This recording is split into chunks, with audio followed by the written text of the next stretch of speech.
This meeting is being recorded. There's that voice again.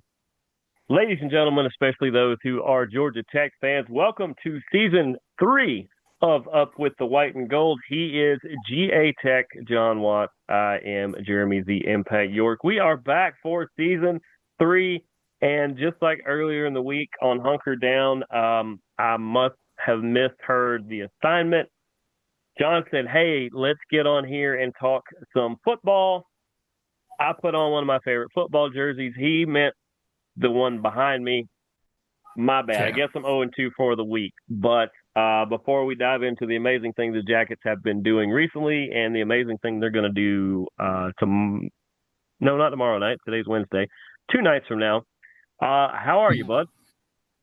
I'm doing all right. Locally, been doing a lot more with the local school here, and well, not here because I'm in Mount Zion, but in Carrollton. Their season started off a couple weeks ago, so they're rolling right now 2-0. We got our first away game this Friday, so I'll be spending most of my day away from home. So drop the kids off school, come home, work a little bit, go pick them up, and come back home, go back, and then I'll see you the next day. The lovely games of away games.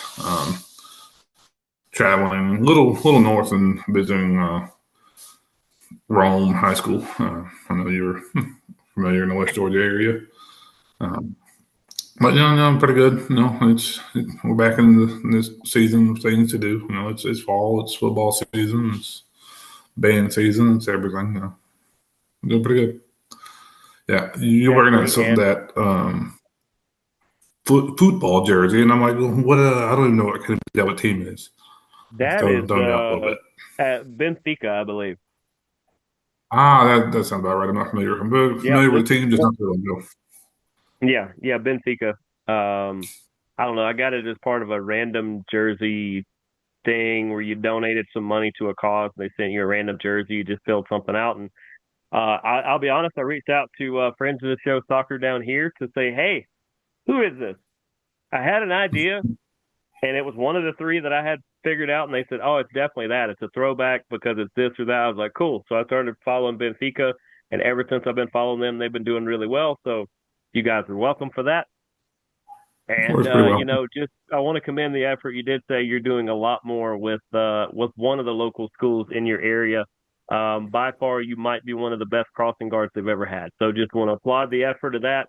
You're making you're making sure those kids are making it across the street, and making people proud. Yeah, I try to do my best. I make that highlighter yellow look good. Hey, there you go. I was wearing highlighter yellow just about an hour ago, but that's a whole Yeah. different story for a whole different podcast.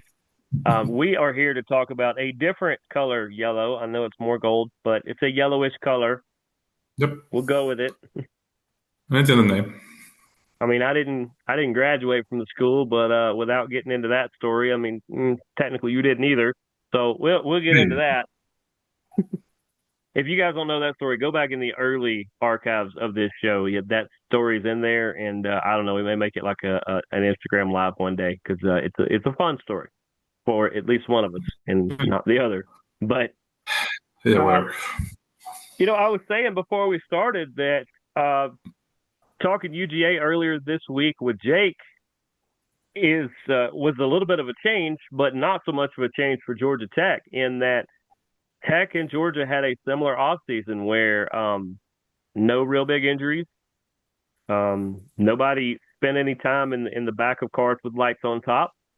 No big transfers in or out. And it just seemed like all they did was just stay healthy and do good things. Yeah, definitely. I mean, I looked at the depth chart for this week, and I'm giving that a little bit of a too. But yeah, definitely we got some positions where we needed to have some players come in. So I mean, like I said, I think not that many, maybe 4 or 5 come in to really fill in some of those gaps. But a lot of the people that we have returning are ones we've had before. So I mean, it was just kind of building on what we had last year and rolling and moving forward with that. Yeah. And that's what they continue to do. And I will say early on, because we've said it before too, I think the key to success, best way to say it here, but the reason why Georgia Tech is building such a great foundational team as they are is that Brent Key is a former offensive lineman, and he is building from the middle out. Yes, he's got his quarterback, but he's building from the middle out, from the ball out, and this team just continues to get better. Yeah, definitely. I mean, there's several coaches along with Key on the staff that they played the game. Key, I mean, played here at Tech, so he understands what we've had in the past, what we've done. I mean, if anyone's familiar with the history of college football in the past, we also have a former FSU guy, Chris Wanke, on the coaching staff that he knew the game, and they had to play us, so he understands from a defensive and offensive kind of thing. He understands that there, but definitely I think he definitely coming in understanding from a player's perspective and not just like a cultural thing we might have seen in the past, but being able to build both of those and understand the players and how to connect with them a lot better than we may have seen in the past.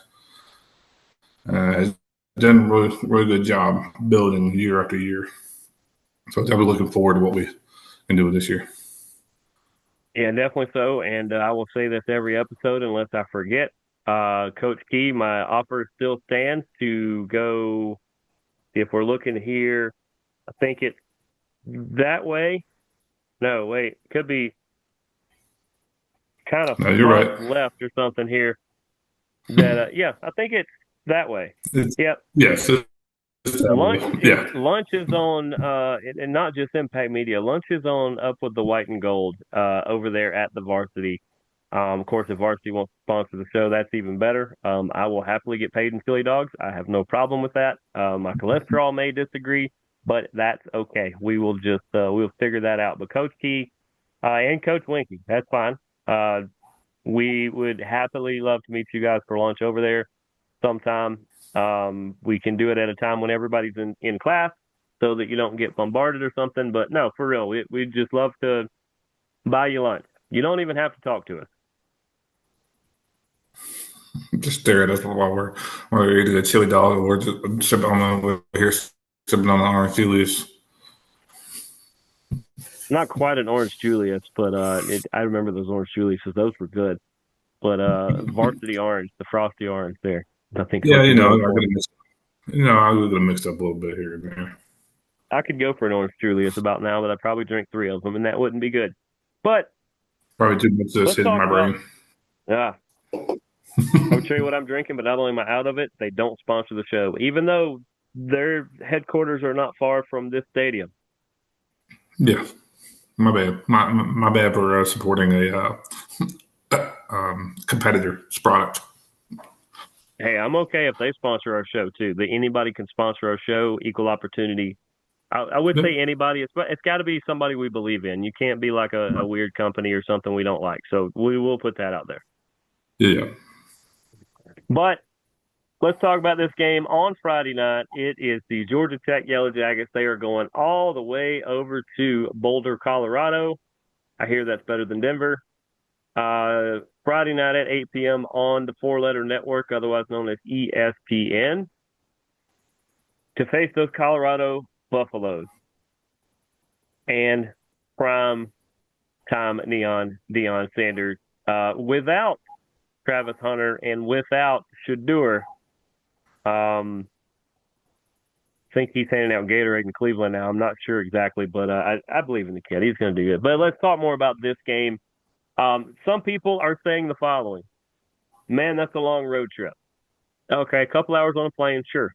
I don't know if Boulder is up in the mountains like Denver is, which is the heavy humidity here. You go into the light clouds over there. That's different oxygen there. I do know that where's that spread? I do know that instead of I'm gonna quote Casey Bass here, who is a very smart person about college football. I don't always trust the people who make rankings in college sports because most of them are a bunch of writers and a bunch of podcasters and a bunch of things like that, and they're very biased, and they just really just put who they want up top in the matchups that they want to see in order to be on TV. I do trust those people that make sports books because they're trying to make money. And right now, the spread is 4.5 in favor of the Yellow Jackets, and I think that's pretty accurate. Yeah, definitely. Just make a comment on your question. Boulder is actually higher in elevation than Denver by a couple Oh, hundred they're feet. higher. That's cool. That's cool. Well, yeah, it is Colorado. Yeah, we'll let that slip. But yeah, Little John Cena throwback there. and anyone worried about making long trips forgets that we played in Ireland last year. So long trips are not a problem, and the And they way won that. that right, and in the scheme of how the conferences are working nowadays, we have Stanford and Cal in the Atlantic Coast Conference. We have Yeah. SMU in Texas in the Atlantic Coast Conference. Yep. We've had for years teams in Kentucky, Louisville, in the ACC. It's all about money. It doesn't matter geographical anymore. Mm-hmm. But whatever works, we can get deals, and that's fine. Um, even Stanford had to go to Hawaii last week. So Poor Stanford. trips, last minute. How Last how minute. dare they? How dare they have to go all the way to Hawaii to play football? Travesty. I know. Well, Go Hawaii, by the unfortunately, way. right? I know Stanford's an ACC team, and they're currently the only ACC team with a loss because they're the only ACC team that's played. That'll change tomorrow night. We'll see how that goes. But Yep. yeah, I've looked at some different predictions. They've been kind of scattered. I've seen some where they're like, Colorado by 10. I've seen, Georgia Tech by that many. And it's all around the board. They're a little bit, but, there's, like you said, there's a whole bunch of different people who make predictions. And you want to look a little closer to one who really has a skin in the game, Mm-hmm. And I would like to see a little bit. I would expect it to be a little closer, just as those predictions are. Maybe a field goal or 4 or 5 points here. I could see that being the difference. So yeah, that's where my head's going to be. Yeah. Like I said, this is part of the ESPN sports book that says Georgia Tech by 4.5. The total at 51.5. I don't know. I think they're just under that. I think they're going to be in the 45 to 48 range total as far as that goes. But I do think both these teams are going to score some points. I don't know where the Georgia Tech defense is this early on. It's the one thing that I'm kind of curious about. I don't have a problem with the offense, the way it's running. Defense, I just think they're moving some people around this year. So I want to see if they can get that same pass rush they had last year. And if they do, then Colorado might have under 15 points. Yeah, defense is one of those places we did get some transfers in to back up. So while we do have Kyle Effort back as the leader, which we've seen what he does in the past, we do have some newer players in that backfield. So it'll be interesting to see what we can do. Colorado historically, with beyond kids, they are a high flying pass offense. They want to see the big plays, the big throws. And I don't know much about the starting quarterback for Colorado, but I can tell you the backup quarterback definitely likes the high powered throws. So I got to see him on field level for many years. Part of me wants him to get in the game, and part of me wants him to stay on the bench. And I want for his own opportunity that he gets a chance to play because I think the kid can do some really good things now that he thinks he's found a home there, and I hope he has. But if he's in, that's because it's lopsided one way or the other, or an injury, and I really kind of hope it's neither. Yeah, I know Dion has said that he would like to get him some playing time. He said he would like to get him some playing time this week, but he's with the other starters. So, um, I understand where he's come. I mean, if anyone watching this show knows who their backup quarterback is, he's from around here, or graduated from a school around here. Um, And he did no, not he donate money to a homeless shelter, or at least not that much. Let's get that out of the way. That was a fake news story, folks. We almost mentioned it on here. That's as much mention as you're going to get because first off, I don't think he made that much to go out there, and I doubt he would donate at all. That would be ludicrous. well, I would kind of counteract to that I think he might have had that in the NIL deals when Georgia was allowing it um, for high school Yeah, players. Um, but I know that he's bought a lot of things with some of his money since he's before he's even started the game out there. So who knows? But good like you for him. said, that was yeah. I mean, if that's what you want to live up the style and go for it.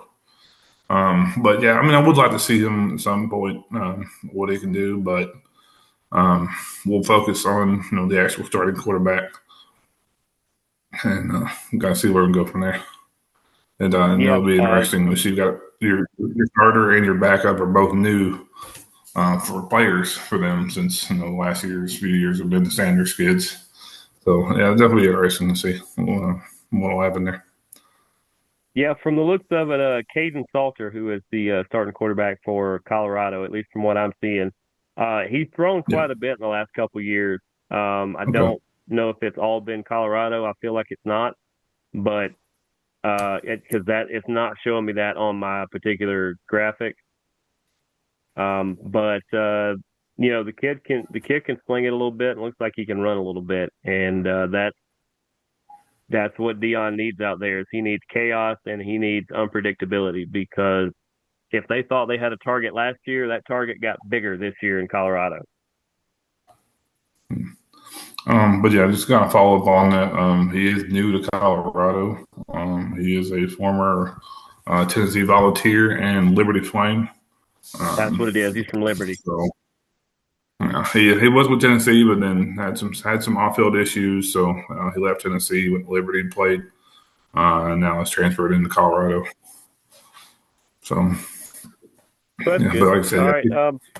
I mean, and I know yeah, people are going to say, well, you glossed over. Here you are talking about the Colorado players. You're not talking about Georgia Tech. You guys know the Georgia Tech players. So we talk about them plenty enough coming up, the Haynes Kings and Jamal Haynes and all those guys.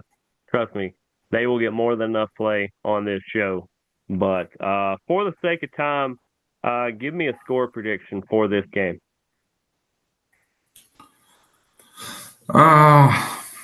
we go uh, See if you can do what Jake did on the 28-24, other show. 28-24 Yellow Jackets. And you did not. He told me a score, and I had just wrote down my prediction, and his prediction was my exact prediction. So people that are new to it, this is what happens when I'm at Walmart and I can't find what I'm actually looking for. Is a new co-host this year is going to be this dry erase board. These are the games we're about to pick, but you will see this dry erase board quite a bit this year. I got 31-21. I think let's see, that's 52. Yeah, that's still going to be under the 55 and a half or whatever it is. But Yep. I think it's going to kind of be close for a minute, and then I think they're going to Georgia Tech's going to go up by about 2 scores, and Colorado's going to catch a point in the end. But maybe it's Juju Lewis that does it. So you got 28-24, I got 31-21. Either way, we both got a Yellow Jacket victory. In the time we have left, let's talk about these 5 games that I have picked. And if you did watch Hunker Down earlier this week on Impact Media Network, thank you.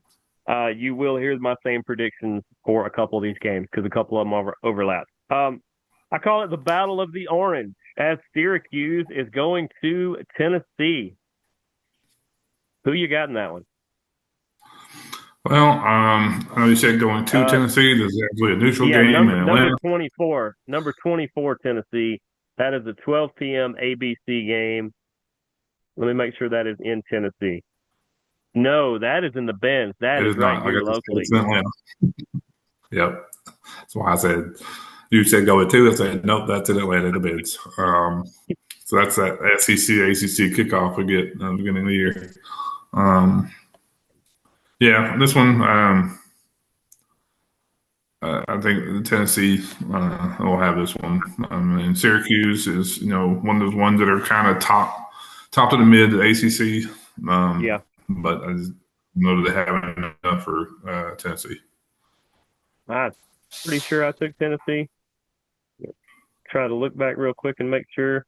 Uh, oh, this is the one we didn't pick on the other show. Cool. Yep, I'm taking Tennessee in that one as well. It's not because they're number 24. I just think they're just a little better than the Orangemen, at least early on. And that's just kind of where I am on that one. Second game we're going to do, the Alabama Crimson Tide are going to FSU. Alabama is number 8. FSU is possibly the 8th best college team in their state. Who you got in that one? This is pretty much kind of given here. I mean, I know it's in Tallahassee, but I feel like most of those people in Tallahassee are going to be outside the stadium partying the tailgate, and forget there's a game going on. Alabama, easy.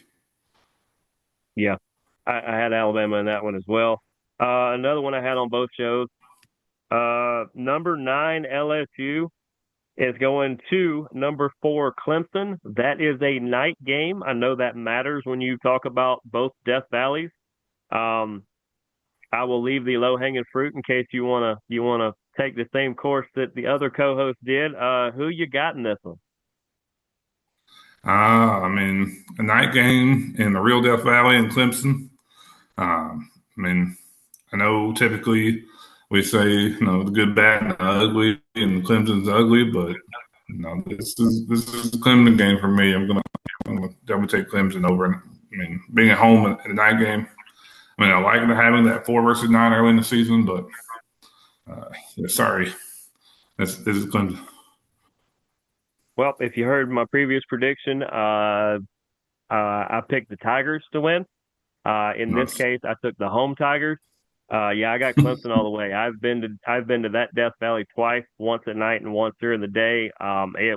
It's not a place I would want to play as the away team. I would say the same thing about LSU. This a night game. Give me the home team all day long. Um, Cal at Oregon State. Just trying to pull up if that is a night or a day game. I don't think that matters, but that is up in Beavertown. That is a late game at 10:30 p.m. Ooh, Um, up in Corvallis. so This the Bears one, will be in Beavertown. Who you got? this one's going to be probably a close game here. Lions at like -2, so this will be a pretty good battle. I think I'm going to take Beavers at home. Yeah, I think yeah. I feel like you got to go home team there. I think if they played in your backyard or my backyard, it might be a coin flip. But give me the Beavers at home. Um, Sneaky good game. We're not picking this one, but Virginia Tech at number 13 South Carolina is a 3 p.m. ESPN game on Sunday at Mercedes-Benz, I believe. Good tickets still available. That's an incredible game. But in the 2.5 minutes we have left, we get a rematch of Catholics versus convicts. Number 6 Notre Dame at number 10 Miami. I will start off by saying I think they are both drastically overrated in their current numbers. I think they're good teams. They are not this great, but the media loves them. You got the Catholics or the convicts? Well, I know this has got a weird kind of game for you to be in there since you are part of that one group of people you said. I don't really care for either team, I am part of it, but not in but the sports sense. yeah, I personally do not care for the sports version school of the Catholics in any way.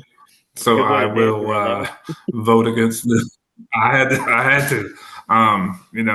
Things are pretty rough. Prayers out to the Catholic school this morning, Yeah. the shooting. Yes. But I gotta go. I mean, Miami. I just because I can't actually say that I'll ever vote for that other school is playing. I mean, I think I started If off we're talking about Notre Dame our and Paris, but say honestly, I have to think of both lose because they're always overrated. Both these teams, um, at the risk of being put at the end of the communion line. I was hoping they would both lose, but I actually got Notre Dame in this one. I believe more in what Notre Dame can do, even on the road, than what Miami is. I think Miami is maybe a 14 through 17 team. They're not a number 10 team, at least right now. I got Notre Dame in that one. yeah, I don't know. Honestly, I wish they'd both lose. But we've reached the end of the yeah, show. that's This has been the debut episode of season 3 of Up with the White and Gold. He is GATechJon Watt. I'm Jeremy the Impact York. We're going to be doing a lot of fun things this week, just for people who want to see it. We will have this up as well. But until then, we will see you guys next week for a lot more Yellow Jacket content. Deuces, gooses, and go Tech. go Jackets.